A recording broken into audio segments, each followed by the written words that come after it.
اب وہ روح اندر بند ہو گئی، وہ دفن ہو گئی۔ اس کے لیے اب ضروری ہے کہ اب ایک پروگرام ایسا دیا جائے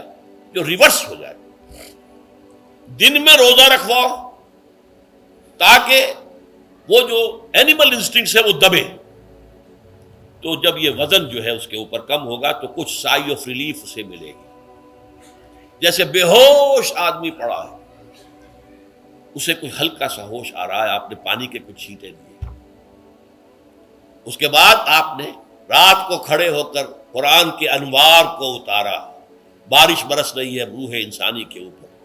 قلب روحانی، قلب انسانی کے اوپر، جس میں کہ وہ روح جو ہے وہ دفن ہے، وہ زندہ ہوگی اثر نو، ہوش میں آئے گی۔ اور ہوش میں آئے گی تو دو کام ہوں گے،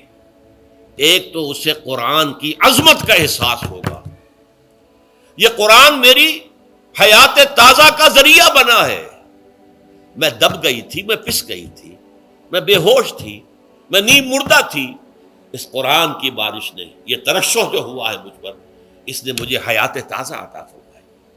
یہ جو قدر کا احساس ہوگا قرآن کا، لعلکم تشکرون، تاکہ تم قرآن کی عظمت سے واقف ہو۔ ایک انسان بھوک کی وجہ سے اس کا شوگر لیول اتنا گر گیا کہ بے ہوش پڑا ہوا، اب ظاہر بات ہے کہ آپ اسے کچھ پانی کے چھینٹے دیں گے تو کچھ ہوش میں آئے گا، پھر غذا دیں گے تو اب وہ پوری توانائی پر آئے گا۔